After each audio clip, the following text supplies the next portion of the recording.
કેમ છો મિત્રો? મજામાં જશો અને આપણે જાય છીએ એક નવો વિડીયો શૂટ કરવા માટે. તો અત્યારે જો છે કાકા અને આપણો કેમેરામેન જો આગળ હાઈલો જાય છે. તો હવે આપણે મળીશું આપણી લોકેશને જઈને. તો આપણે આવી ગયા છે આપણા વેલનાથ બાપુના મંદિરે. તો હજી જો કે મંદિરનું કામ ચાલુ છે અને ભરતી અત્યારે ભરાઈ ગયેલી છે. વરસાદનું માહોલ છે એટલે જે હજી કામ નથી ચાલુ કર્યું, કારણ કે બધું બખેરાઈ જાય. અને અત્યારે જો હે વરસાદનું છે એટલે થોડા ઘણા ઝાડવા પણ ઉગેલા છે. અને આપણે જો હે આજે અહીંનો જ વિડીયો શૂટ કરવાના છીએ. તો આ બાજુ આપણે હજી જોઈ શકીએ છીએ કે વરસાદનું પાણી ભરેલું છે અને અત્યારે પણ વરસાદ જો કે ચાલુ જ છે. અને આપણે તો અત્યારે મિત્રો વરસાદ ચાલુ થઈ ગયો છે, તો આજનો બ્લોગ આપણે અહીંયા બંધ કરવો પડે છે. અને હવે આપણે આગલો બ્લોગ છે પાછા અહીંયા કદાચ વરસાદ નહીં હોય તો ઉતારવા આવશું. આ જગ્યા જે છે પતરાપસરમાં આવેલી છે. આગલા બ્લોગમાં તમે જોયું કે વરસાદ આવ્યો એટલે આપણે જો છે બ્લોગ બંધ કરવો પડ્યો હતો. તો અહીંયા લુહારની ઓયડી છે તો ત્યાં આપણે આવી ગયા છીએ વરસાદ માટે.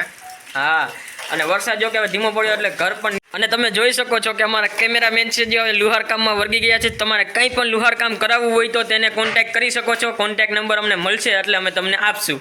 કેમ છો મિત્રો? મજામાં? તો આપણે જો છે વિડીયો ઉતારતા વરસાદ આવ્યો તો ત્યારે વિડીયો બંધ કર્યો તો આપણે. તો હવે આપણે પાછા જાય છે નેક્સ્ટ લોકેશન તરફ. અને અત્યારે જો કે વરસાદ પણ ધીમે ધીમે ચાલુ છે.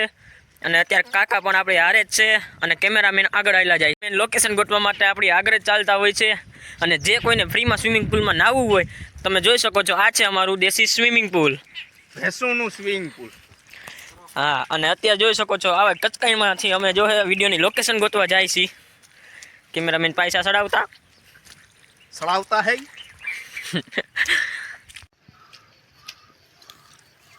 દોસ્તો તમે જોઈ શકો છો, આ છે અમારો ભાડવો. તમે તો ક્યારેય જોયો જ નહીં હોય ને કે જે ખાડામાં પાણી ભર્યું હોય એને ભાડવો કહેવાય. તો આ શું કહેવાય? આ વોકરું કહેવાય. લોકેશન ગોતી ગયું છે અને વિડીયો પણ આપણે ઉતારી લીધા છે. તો હવે આપણે જાય છીએ ઘરે. અને આગળ નવા જ બ્લોગ જોવા માટે આ ચેનલને લાઈક, શેર અને સબસ્ક્રાઈબ જરૂરથી કરજો.